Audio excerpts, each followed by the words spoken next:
How's it going, guys? Medium difficulty question, hematology, steps 1 and 2. So we have a 72-year-old man. He's got a very generic presentation for leukemia, just worsening fatigue, painless lymphadenopathy, the lymph nodes, common location for leukemic B cells to proliferate. Leukemias and lymphomas are almost always B cell, okay? There are exceptions that can be T cell, but you just should know as a general principle that B cells tend to be what leukemias, lymphomas are composed of. So blood smear is shown. I'll talk about this as we move through the clip. Choice A, 922 translocation, wrong fucking answer. This is our Philadelphia chromosome, BCR-ABL, and that's going to result in a fusion protein, very buzzy. It's an oncogenic tyrosine kinase. CML will be the answer when you have a bunch of myelo-sounding cells in a blood smear. Okay, so you get an elevated leukocyte count. They can tell you there's myelocytes, metamyelocytes, promyelocytes. The student doesn't know the answer, and I'm like, well, aren't all those cells myelo-sounding? So you're left with the myelogenous leukemias, and it's not going to be AML, because AML, they'll tell you there's blasts. They'll say 30% blasts, 50% blasts. They can show you the R-rods for AML. Whereas for CML, the smear is going to, this isn't the CML smear clearly, but they'll show you a motley mix or a soup.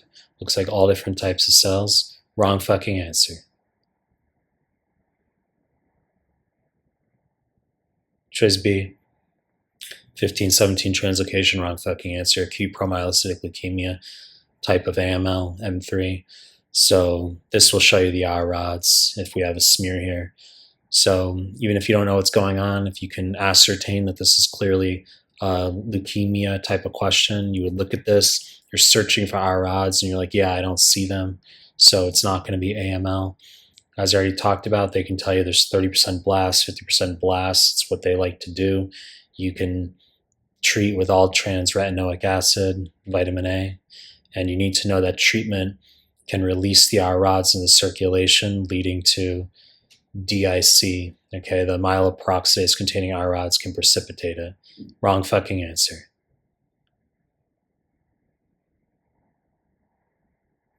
Choice C, CD523 positive, correct answer. Now, this is CLL. You're looking at smudge cells here. Now, chronic lymphocytic leukemia, you will have a vignette where they give you elevated leukocyte count, and a normal leukocyte count is 4 to 11,000. Let's say you had an infection, just a bacterial pneumonia as an example. You could have a leukocyte count of 10,000, might not even be elevated. It could be 13,000, 18,000. Let's say you get a vignette where leukocyte count is 80,000 and it's 90% lymphocytes. That's CLL in an adult, it's ALL in a kid.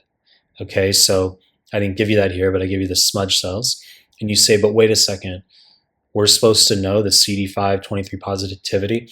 Well, not necessarily. This is just a very typical scenario of you eliminate to get there. Because you clearly know that CML is choice A. You should know that AML, APL is choice B. And then you're left with these other answer choices.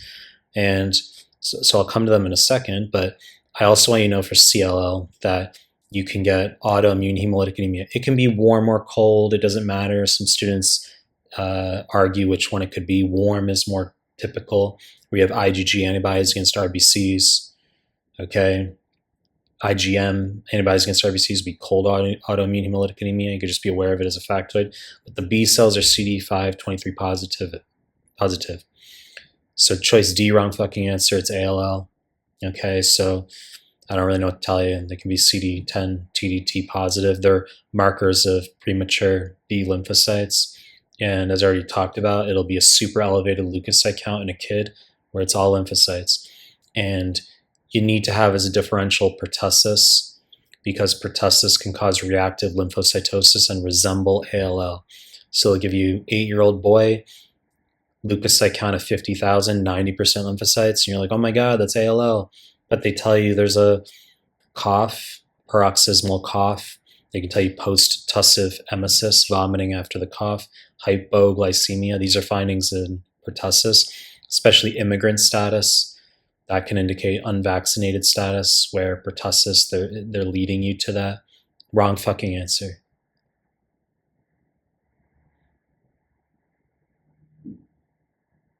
Choice C, CD1530 positivity, wrong fucking answer. Very buzzy for Hodgkin lymphoma.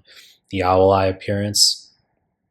So Hodgkin, when you do the lymph node biopsy and you see the Reed-Sternberg cells, the owl eye appearance, they're CD1530 positive B cells. Okay, it's buzzy.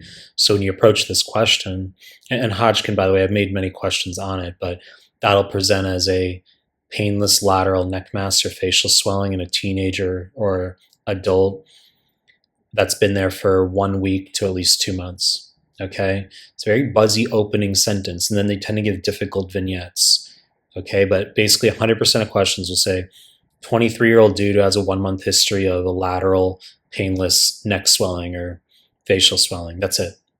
And students like not sure what's going on, reading 15 lines. Very buzzy opening for Hodgkin.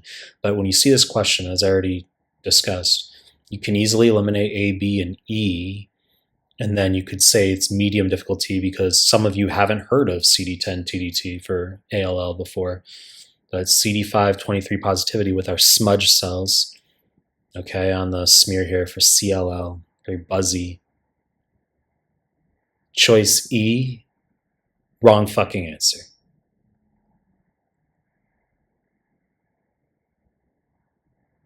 You know the deal. When to make more content, like my status channel.